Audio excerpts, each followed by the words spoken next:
Hey, what's going on, folks? It's your boy DJ Top Down here, back again with another video. And this time, I want to touch on an article that was sent to me by my good friend, Mr. Mike Wanguhu, all the way out in California. Now, this article was from the Native magazine, and it touches on Amapiano's influence on the Nigerian pop market. Actually, I'm just going to go ahead and put the article up on the screen. And the title of the article here, as you can see, is that Nigerians should not own Amapiano. This article came about because there was a lot of discussion the last couple of weeks about which artist was responsible for bringing Amapiano to Nigeria. Do they really own the culture? I mean, there was battle raging. There was stuff going back and forth between DJ Maphorisa from South Africa and Davido and stuff like that. So that's what the genesis of this article. And actually, this discussion about Amapiano's influence on the Nigerian pop culture, this is not the first time it's happening. I believe in the October timeframe, October of 2020, actually, there was an article in the OK Africa magazine that was touching on the same sort of issue, in that, just looking at just how dominant Amapiano was becoming on the Nigerian pop scene. And there's been a lot of discussions about this, and I just wanted to kind of chime in because I feel like what is happening right now is that Nigerians are getting a bad rap because they're being accused of co-opting the sound and just completely ripping it. I mean, if you read the article itself, it says one of the things that is rearing the ugly head is that these musicians or the producers that work for these musicians have just ripped the sound and made it their own without giving any credit whatsoever to the original makers of the sound, which is South Africans. I think in as much there is as there is some truth to the article, in that a lot of the commercial success that you're seeing for Amapiano is right now being driven by the artists from Nigeria. I don't think that we should just lump them in one boat and say that they've just completely ripped the sound and this is now, they've not given any homage to the originators of the sound. I think quite the contrary, actually.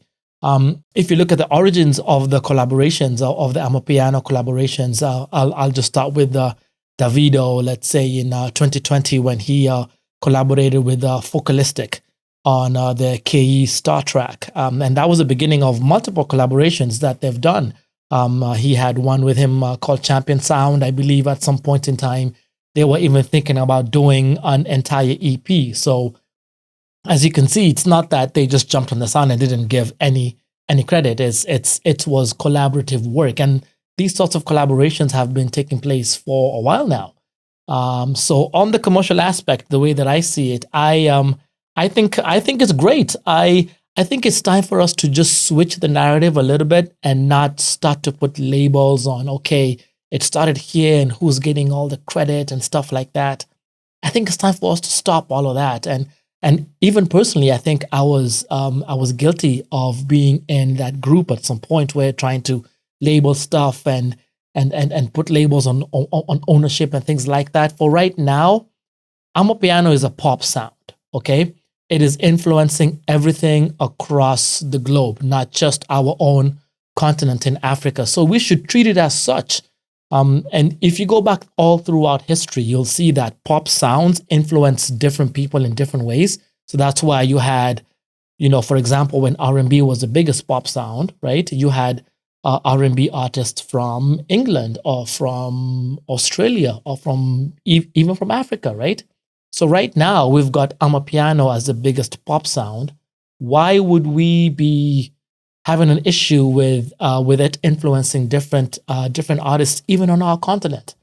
Because I think it's super dope. I think if you look at the biggest West African songs, and in this case Nigerian, right, the ones that have been commercially successful, yes, they've been driven by Amapiano influences. The last 3 years or so. You look at a song like "You Want to Chill with the Big Boys," right? By Goya Meno. The name of the song is actually Ameno Amapiano, right? That's the name of the song. So those big songs that have come around, even Booga, look at Mona Lisa by Saz, and then you look at the songs by Ashake, right, from Nigeria. He deserves his own segment because he took his interpretation of Amapiano and made it his own sound. And I think that is super dope. I mean, having an Amapiano bass as your sound, but then rapping and vocalizing your thoughts in Igbo or in Pidgin English, I think that's super dope. And no other continent can do that. It's our continent. So instead of us coming in and complaining and putting labels on it, let's appreciate the diversity that African artists are bringing to the table. And I keep mentioning and on this channel, and I'm going to keep talking about it, is like right now is the best time for African music, not just Afrobeat. We have another genre that has come in. Let's roll with it, right? Let's keep moving. Let's appreciate that diversity. You know, a lot of the articles mention the Nigerian artists, but you know, Amapiano is influencing everybody across the continent. Look at Diamond Platnumz from Tanzania. He has collaborated with Focalistic a couple of times. You look at Harmonize. He's got an Amapiano song. There is the guy from Tanzania also called Mario. He's got a couple of tracks. I saw Enos B, who's been touring the US right now from Congo. He's got an Amapiano influence track. Now think about that. Here is an artist from Congo vocalizing in Lingala and Swahili on an Amapiano full track. Now that is dope.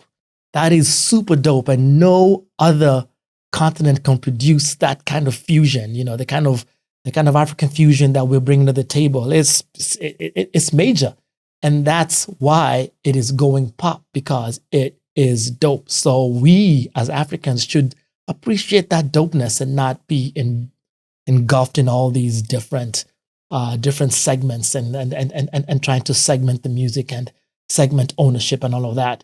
Nobody is going to go ahead and ever not say that Amapiano is from SA. We know that. And if you don't know, you're living under a rock, okay? And I really can't help you. Well, maybe I can, but I'm not so sure about that. So we all know where Amapiano originated. Is from townships in South Africa. And it's been there for a while. This is 2012, a time frame and before, you know, is where that originated from. And it's not just the sound, it's the culture, the dancing behind it. You know, people going out, enjoying the drinking, things like that. So that culture or that cultural phenomenon will never be taken away from SA. So when the artists are actually not just ripping, but using influences from the Amapiano sound, that is a compliment to just how dope the sound is. So let's keep it at that. Let me know your thoughts in the comments. What do you think about this topic? Did I hit the nail on the head? Am I completely wrong? You're like, top down, what are you talking about? But let me know either way. Also, like and share the video if you would please. And if you're not subscribed, hit that subscribe button for us if you can. We will keep bringing you all the big topics as concerns African entertainment. And I want to thank you so much for watching. I do these videos for you. So the more that we interact, the more that we share, the more that we like, the more that I go ahead and get these videos done. All right, I will see you guys in the next video. Thank you so much. It's your boy DJ Top Don signing out. Thank you.